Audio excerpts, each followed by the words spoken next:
Seja muito bem-vindo, seja muito bem-vinda a mais um podcast A Hora do Lucro. No programa de hoje, nós vamos conversar sobre exatamente isso, sobre lucro, que é o nosso assunto. E nós vamos conversar hoje exatamente sobre isso, porque é que está cada vez mais difícil ter lucro com pecuária, porque é que está cada vez mais difícil ter lucro com gado. Então é isso aí, nós vamos conversar exatamente sobre isso hoje, porque é que está cada vez mais difícil então ter lucro com gado. Eu sou o Marcelo Souza, eu sou médico veterinário, eu atuo como consultor e eu ajudo produtores a ter lucro de 500 a R$ 1.000 por cabeça, com confinamento simples, sem volumoso, mesmo começando do zero.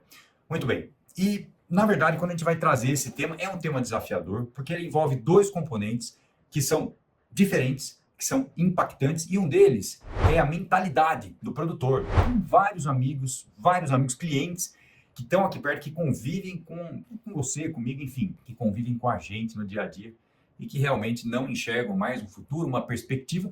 Nós encontramos aí situações de concentração de mercado, é verdade. E outro dia alguém me perguntou assim: Marcelo, quantos bois você tem? Pois é, eu fui no médico hoje lá em Jaú, que é o meu médico ortomolecular, e estava conversando com eles, muito engraçado isso, né? Doutor, o senhor cuida de câncer, né? Isso, eu cuido de câncer. Maravilha, então. Quantos cânceres ele já teve para cuidar de câncer? Bom, nenhum, né? E ele falou assim: Marcelo, ele é psiquiatra, ele é um médico bem conceituado aí da região. Ele falou assim: Marcelo, se eu tivesse todas as doenças que os meus pacientes têm, provavelmente eu não estaria vivo para trabalhar hoje. Então, cada um no seu papel, mas o fato é que o que acontece no ambiente, de uma forma geral, o que acontece em volta da gente impacta muito, e a concentração de mercado é uma das coisas mais...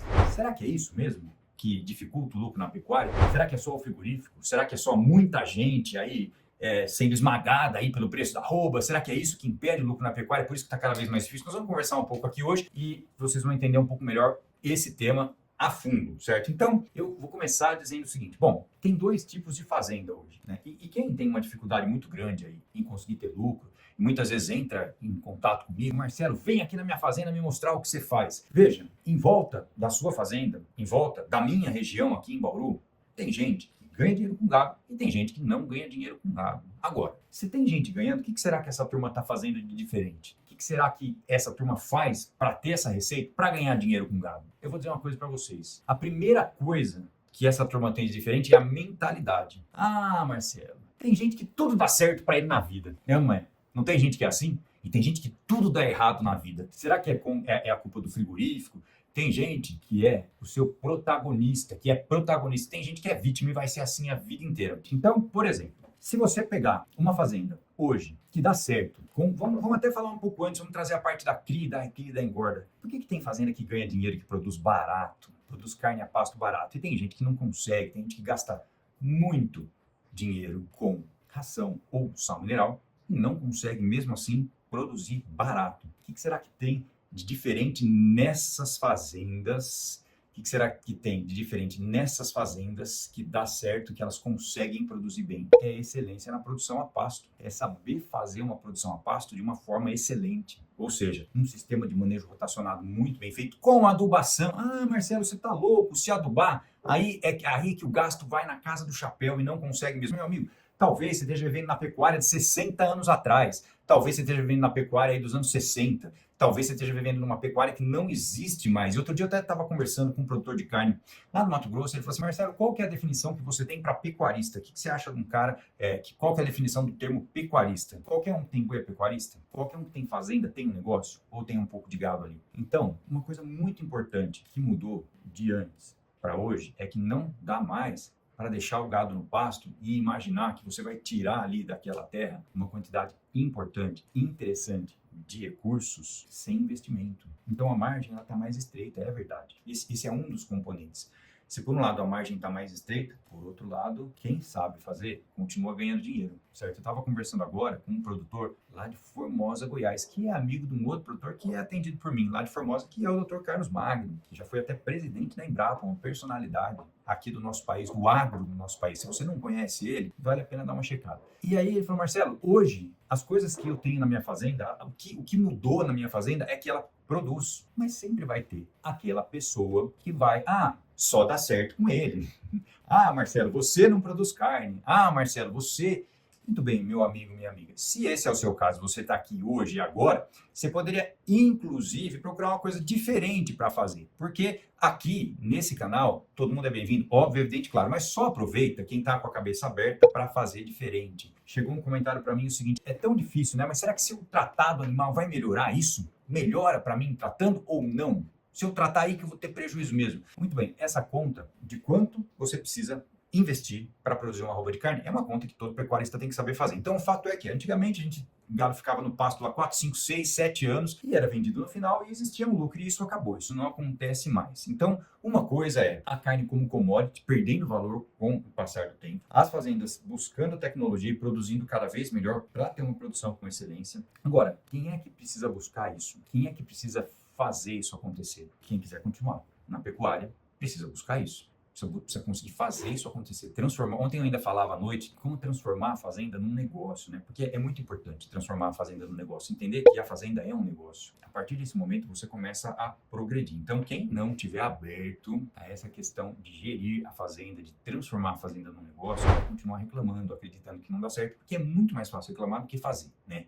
E uma das coisas que atrapalha um pouco aí o progresso, né? E é normal, são obstáculos que vão acontecer com você, que acontecem com muitas pessoas. É o excesso de, vamos dizer assim, de competição que existe entre os elos da cadeia. Agora, me diga uma coisa, a partir do momento que você começa a produzir uma carne diferente, uma carcaça melhor, o que você acha que acontece com quem está em volta? O que você acha que acontece com as possibilidades de venda dessa carne que estão em volta? Então, hoje o lucro está mais difícil do que antes? Está mais difícil do que antes. Sim. Por quê? Porque requer uma gestão, um gerenciamento da fazenda. Como é que você faz para gerenciar a fazenda? Você tem conhecimento em gestão? Então esse é o nosso assunto um pouco de hoje. Esse assunto que eu gostaria de estimular e passar alguns conhecimentos para quem está aqui agora. O que é gestão? O que você tem que fazer para conseguir gerir a sua fazenda? Qual é o primeiro passo? Se você não tem os índices, se você não tem muitas anotações, se você gosta do que você faz, você tem a terra, tem a fazenda, mas não sabe muito bem como fazer aquela terra dar dinheiro. Se você não sabe o caminho, mas sabe, precisa ganhar um pouco mais com aquilo ali para poder continuar, porque com o passar do tempo vai caindo, vai perdendo valor, enfim. Então, a partir desse momento, a gestão, ela é a primeira parte. Como é que você começa a fazer isso? Primeiro, precisa anotar as coisas. O que você tem que anotar numa fazenda? O nosso assunto aqui é confinamento, certo? Então, eu vou pegar engorda no coxo e vou ensinar para vocês o que precisa ser registrado diariamente para quem faz engorda no coxo, que é o seguinte.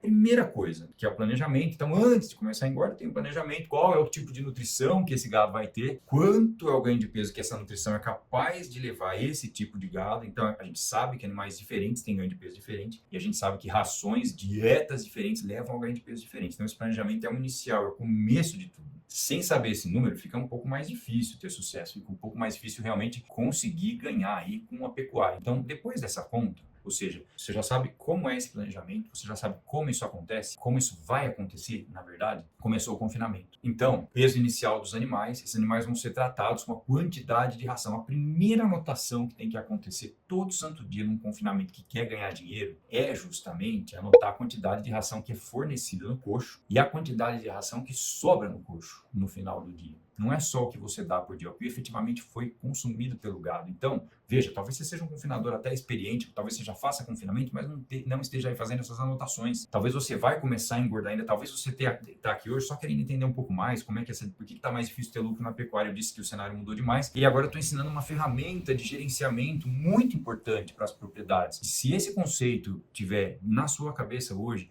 se você entender a importância disso e sair fazendo, você vai voltar daqui um ano e vou te dar a chance de entrar ao vivo aqui, conversar comigo e dizer o seguinte: Marcelo, mudou. Quando eu comecei a anotar as coisas que acontecem todos os dias na minha propriedade, mudou, porque você passou a ter controle. Então, a primeira coisa dessas anotações voltadas ao confinamento é a quantidade de ração, o registro disso. Depois que você tem prática em anotar, você pode ser num caderno. Para começar, não precisa ter um sistema de gestão altamente elaborado, você não precisa ir lá e comprar um bom sistema de gestão, tem vários no mercado, não precisa começar assim. Fazendo acontecer, tá aqui, quer ganhar dinheiro, quer fazer acontecer, uma hora você vai comprar um sistema de gestão, é lógico, não precisa sair fazendo isso, sabe por quê? Porque a primeira parte, que é muito importante, muito pertinente, é justamente começar a registrar os dados, porque um sistema só funciona se ele tiver informação, e essa informação é Por exemplo, quantos quilos de comida é fornecido todos os dias ali naquele coxo, quantos quilos de comida sobra. Uma outra anotação muito importante são as ocorrências. O que aconteceu naquele dia? Por exemplo, volume diário de chuva. Você anota isso? Quantos milímetros? Tem um pluviômetro aí na propriedade? Pois é. Se você tem, ótimo. Você anota já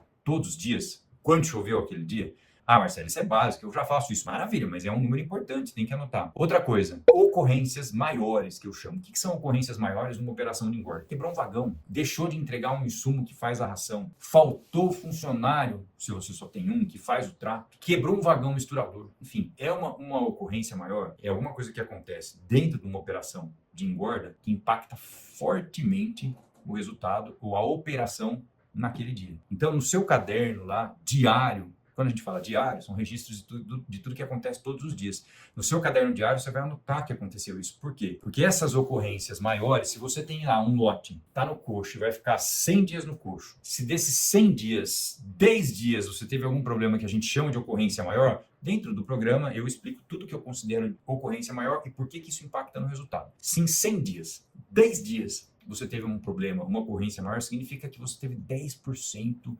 de interferência negativa no seu resultado dentro daquele confinamento. Isso vai influenciar no ganho de peso daquele lote. Então, esse registro é muito importante. A primeira coisa para gerenciar, para realmente começar a partir na direção do lucro, é esse tipo de anotação. Depois, tem que ter uma avaliação desse tipo de anotação. Esse número ele serve para quê? Para ser interpretado. Quem é que vai fazer isso? Quem é que vai interpretar o quanto isso influenciou positiva ou negativamente? Você, junto com algum técnico. Ainda eu estava comentando hoje, assim, alguém escreveu assim para mim: Marcelo, é simples, é só ter um técnico na propriedade, um agrônomo, um zootecnista. Eu falei: opa, você esqueceu do veterinário, hein? Mas é isso, ter um técnico que dá uma orientação é importantíssimo, porque ele sabe avaliar o impacto daquilo, ele sabe direcionar, ele estudou para fazer aquilo, para produção animal, para produzir carne. Então, ter uma pessoa ali para interpretar essas situações que acontecem é importantíssimo. E aí tem mais um outro passo. Qual é a ação que você vai ter frente a isso? Então veja, eu disse aqui hoje que está cada vez mais difícil produzir carne. Eu disse aqui hoje que a carne é commodity. Eu disse aqui hoje que só o que se fazia antes com pasto, só extrair da propriedade, sugar e não devolver nada para ela, leva ao prejuízo. Agora eu estou dizendo por que algumas pessoas conseguem ou não. Primeiro eu disse que as pessoas conseguem porque tem uma mentalidade diferente. E agora eu estou dizendo na prática o que elas fazem diferente por ter essa mentalidade diferente. E você tem uma escolha a fazer. Tem dois grupos de pessoas. Tem quem reclama e tem quem ganha dinheiro. E tá tudo certo se você escolher reclamar, faz parte. Sempre vai ter gente assim. Se você escolher ganhar dinheiro, aí sim. Então, essa gestão, ou seja, saber o que está acontecendo, saber o quanto está sendo fornecido de ração no coxo. Por que é importante isso? Porque saem dois números muito importantes dessa conta. O primeiro é a conversão alimentar. Como é que você sabe se o resultado daquele lote foi melhor que o outro, se você não sabe o quanto ele comeu efetivamente, depois o ganho de peso que ele teve, e lá na frente o ganho de carcaça, para você ter um outro número que se chama eficiência biológica. Quem confina já há muito tempo, quem confina de uma forma profissional, anota esses números, trabalha em cima desses números, busca melhorar esses números com a escolha, com a introdução de tecnologias que são relevantes dentro da engorda. Então, eu, por exemplo, ensino, trabalho lá com os meus alunos, com os meus mentorandos, nas fazendas que eu dou assistência, justamente com isso, levando algumas informações, muitas vezes para trazer pequenos ganhos que são diários, que são constantes. Então, veja, um ponto muito importante que nós estamos trabalhando de uma forma cada vez mais séria é sobra de coxo. Porque sobra de coxo é dinheiro jogado fora. Você tem o dinheiro no banco, vai lá, pega o dinheiro no banco, compra comida, bota a comida no coxo, sobra a comida, joga dinheiro fora. Então, isso é um ponto importante. Se está apertado, ganhar dinheiro com boi, jogar dinheiro fora não é a solução. Não vai dar certo. Vai ser muito mais difícil. Então, vamos passar para uma outra parte agora que é muito importante também, que é o seguinte. Antigamente, era normal, por exemplo, deixar o gado voltar para trás na seca. Era normal achar que chegava na seca, o gado voltava para trás. E ainda hoje, e ontem eu conversei bastante sobre isso, a gente fez aí fiz uma comparação ontem à noite no programa de ontem, falando o seguinte, que comparando o pasto com o coxo, o que é melhor? Pasto ou coxo? Como é que vai ganhar dinheiro mais em 2024 com pasto ou com coxo? E o fato é que a situação da maior parte das propriedades hoje no Brasil é de pastagem um pouco mais degradada, um pouco mais difícil, a coisa mais brigada. Então, ter uma produção eficiente a pasto realmente exige um investimento. No pasto exige uma forma de fazer isso, um passo a passo para fazer isso. Então, tem muita gente que ainda acredita, fala, Marcelo, boi para ganhar dinheiro hoje é só quem engorda no pasto. Já é difícil, hein? E se precisar tratar, então, aí esquece. Pois é, a gente tem vários exemplos aí no ano passado. Inclusive, teve produtor comigo que vendeu gado com arroba de R$ 185 e ganhou R$ 522 de lucro bruto por cabeça. E ele tá lá, ele existe, ele fica lá em Sinop, conta para você o que ele fez a hora que você quiser. Mas uma das coisas importantes, impactantes que ele fez foi justamente trabalhar a eficiência na fase de engorda. E é exatamente sobre isso que a gente está tratando aqui hoje. Pergunta do Zé Camilo. Marcelo, quais são os dados necessários para começar o semi-confinamento? Muito bom. Boa pergunta, eu vou entrar um pouco nisso hoje. Apesar que o nosso assunto aqui hoje é muito mais focado em confinamento, nós vamos falar um pouco de semi-confinamento então, que é importantíssimo isso. Vou dar bastante ênfase aí para procurar te ajudar o máximo possível. Semi-confinamento significa que o animal vai comer lá 1,35% do peso vivo, 1,5% do peso vivo em ração, e mais pelo menos 1%, 1,2% do peso vivo em pasto. Semi-confinamento é fazer uma dieta onde o animal ganha peso com a ingestão de pasto e com a ingestão de uma ração. Beleza, então esse é o conceito de semi-confinamento. Quando você faz uma suplementação mais baixa que isso, por exemplo, 0,5% do peso vivo e próximo a isso, não é exatamente um semi-confinamento, é uma suplementação a pasto. Então, o primeiro dado necessário para você saber se vai ter sucesso no semi-confinamento é saber quantas toneladas de matéria seca a sua forragem produz por hectare, e esse número varia nas secas e nas águas. Já dando uma dica que semi-confinamento na seca normalmente não tem resultado bom, porque a produção de forragem é muito menor e o ganho de peso vai ser menor também, mesmo tratando com mais ração. E aí ele fica mais caro do que nas águas. E pode ser que o seu resultado não seja positivo. Então, um conhecimento muito importante do semi-confinamento é qual é a capacidade de produção de forragem do seu pasto. É uma pastagem que já foi trabalhada, tem análise, está corrigida, é uma pastagem que está limpa, é um rotacionado, onde o animal fica quantos dias em cada parcela do rotacionado. Simplesmente colocar o animal num pasto bom e deixar ele lá pode não ser suficiente, porque o animal escolhe o que ele vai pastar. No rotacionado, a gente direciona ele porque ele tem que pastar. Então, é muito importante para ter sucesso no semi-confinamento entender o sistema de pasto que você vai usar. O nosso assunto aqui é confinamento, mas você me perguntou de semi, eu estou te respondendo da melhor forma possível. Então, veja, se você deixar o animal 3 dias, 4 dias numa parcela de rotacionado, o seu rendimento do capim vai ser sensacional. Tem gente que deixa até menos, enfim. Tem sistemas e sistemas. Tem rotativo, tem rotacionado, tem ultradenso, mas são sistemas de eficiência para colher capim. Então, eu não entrei na ração ainda, percebe? Estou falando só do pasto. Porque se você não for bom no pasto, seu semi-confinamento vai ser meia boca e talvez dê negativo, talvez dê prejuízo. E aí é duro, porque você investiu menos com a ração, porque tinha um pasto, o ganho de peso foi baixo, rendimento de carcaça foi baixo, no final da operação negativa. E dá trabalho, né? Não é simples, né? Qualquer coisa dá trabalho. Então tem que dar trabalho, mas tem que dar lucro também. Então, o primeiro dado é a produção de matéria seca, depois o segundo dado é o sistema de pastejo que você vai usar e o terceiro dado é a ração que você vai usar. Se você for comprar uma ração comercial, tem a margem da indústria que te vende. E aí tem que saber de quem você está comprando, qual é realmente o nível nutricional daquela ração, porque o rótulo de uma ração aceita tudo. Ele pode falar lá que tem 20% de proteína, o tipo, a qualidade dessa proteína não ser muito boa, enfim. Tem mágicas aí, tem várias coisas que acontecem no mercado. Então, tendo uma boa formulação e fazendo a ração na fazenda, você resolveu duas coisas. Primeiro, você sabe o que você está dando. E segundo, você tem um custo a menos, que é um faturamento a menos, um imposto a menos, uma margem a menos, porque a empresa para te vender tem que ganhar alguma coisa, ela tem que viver, senão ela não consegue produzir, certo? Tudo certo com isso, mas sai do seu bolso essa margem. Então, essa é a última pergunta. Ou seja, são vários pontos muito importantes para levar uma operação de semi-confinamento à lucratividade, ok? Então, veja, está cada vez mais difícil ganhar dinheiro com gado? Sim, está cada vez mais difícil ganhar dinheiro com gado. Por quê? Porque justamente é uma commodity e ela vai perdendo, a carne perde valor com o passar dos anos. Então ela exige que a gente sempre esteja trabalhando um pouquinho mais de eficiência. E justamente eu existo para ajudar vocês a fazer isso. Então, veja, é uma avaliação, é uma análise que é multifatorial, tem alguns fatores que você controla, outros fatores que você não controla. Por isso a eficiência é muito importante. A primeira coisa que cada um de vocês tem que entender é ter atitude de lucro, é ser comandante do seu próprio lucro. É saber que os desafios vão acontecer e que ninguém fica muito fera de uma hora para outra. É saber que, em vez de competição, podem se desenvolver muitas parcerias em várias regiões. Esse é o meu convite hoje para quem está aqui. Entender a técnica, entender essa atitude e ter essas parcerias. Um grande abraço para todos vocês. Até mais. Tchau.